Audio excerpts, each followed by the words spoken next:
We're going to talk about some bolos today.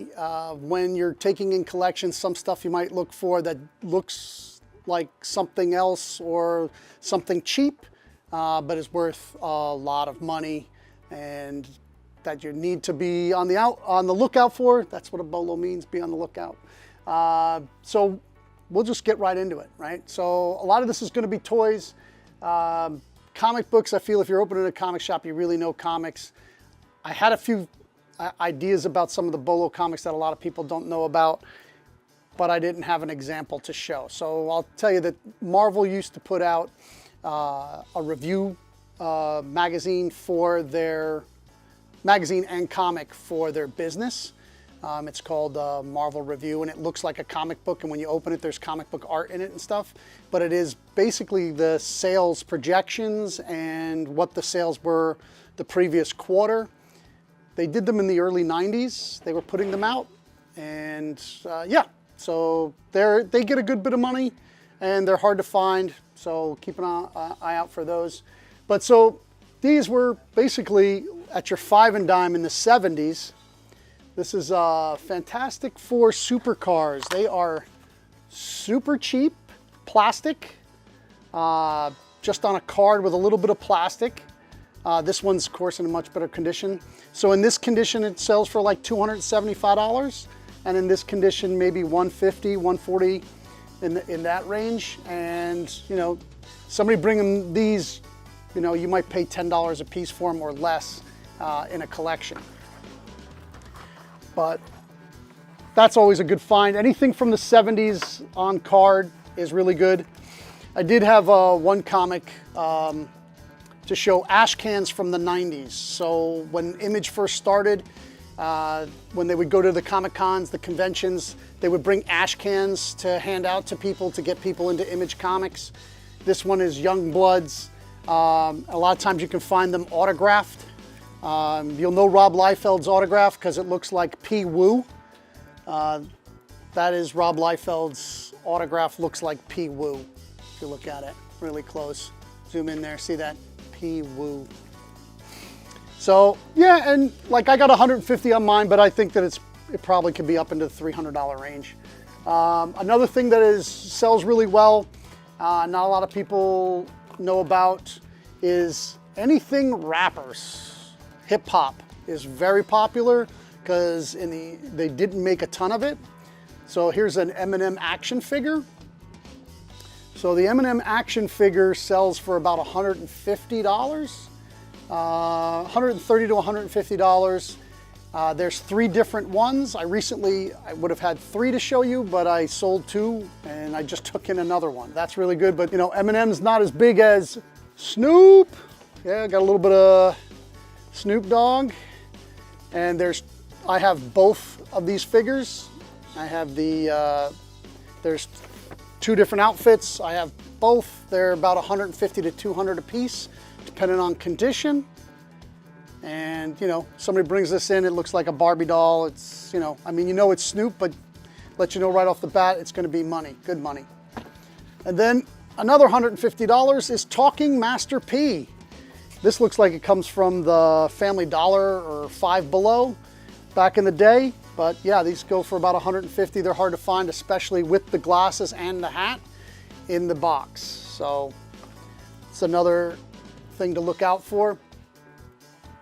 VHS has started to get popular. For me, I stick to horror, sci-fi, and certain documentary stuff like Reselling, and any of the wrestling VHS that were out there for like Starrcade, for the first SummerSlam, like all those. This is Night of the Living Dead.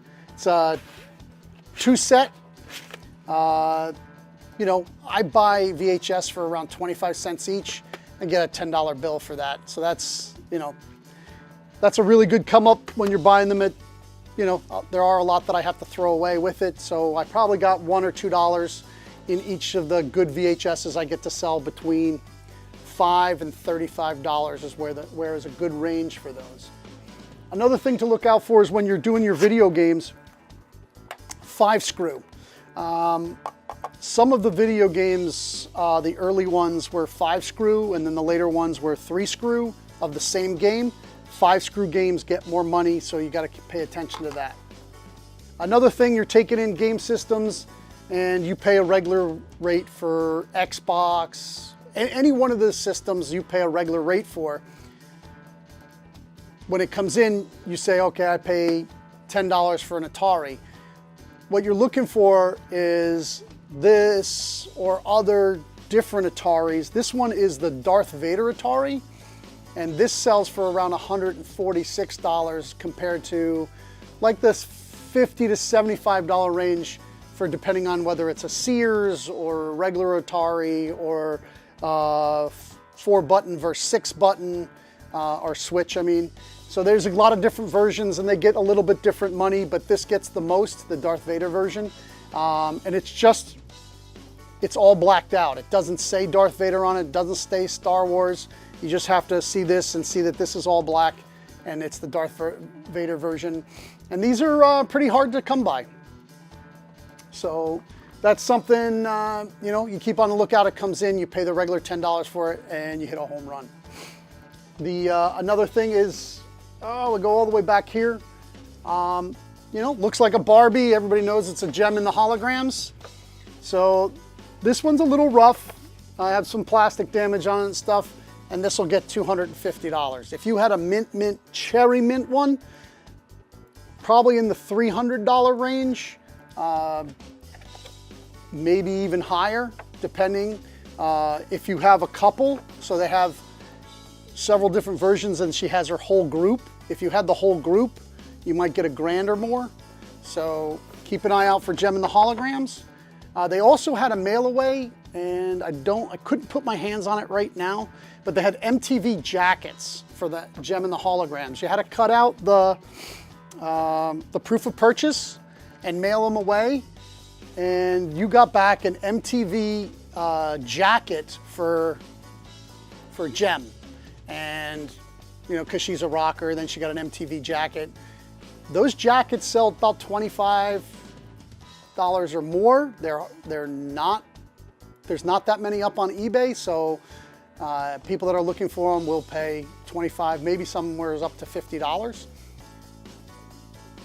If you're getting doll clothes in, you know, go through them and look. There's certain clothes that are mail-aways. It's the same with G.I. Joes. It's the same with a lot of Star Wars. There's a lot of mail-away products you have to keep an eye out for. Some of them were very prevalent. The stuff that came in cereal boxes, there was a lot of them made, sometimes more than was actually produced to actually sell. They're not worth that much, but a lot of the mail-away stuff is really, really good, especially at G.I. Joe. So this is a short video. We just wanted to go into some stuff that you want to keep an eye out. The reason why it's so short, you can see, again, we're in total chaos. A lot of collections have been coming through, and I don't know how to say no. So it's a problem, but it's not a bad problem. So we have a ton of comics and we have a ton of toys that came in, and we're trying to get it all up on eBay.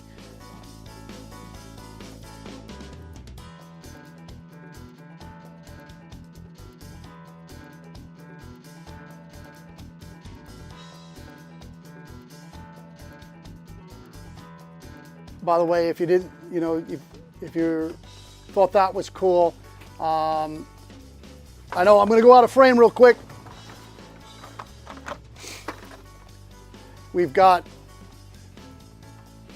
about 5 or 6 of them that came in one collection. You know, another good thing to buy from is when you're looking for, when you're purchasing, it's great from a guy who's getting out of the reseller game. They've tried to sell at home. They've went out and found all this stuff, brought it to one place, and then they bring it to you because, listen, reselling's not easy. I mean, that people think, you know, during COVID, flipping comics was real easy. It's about to get really hard. So chin up, you'll do all right. Just go out there, keep reading comics, and open a comic store.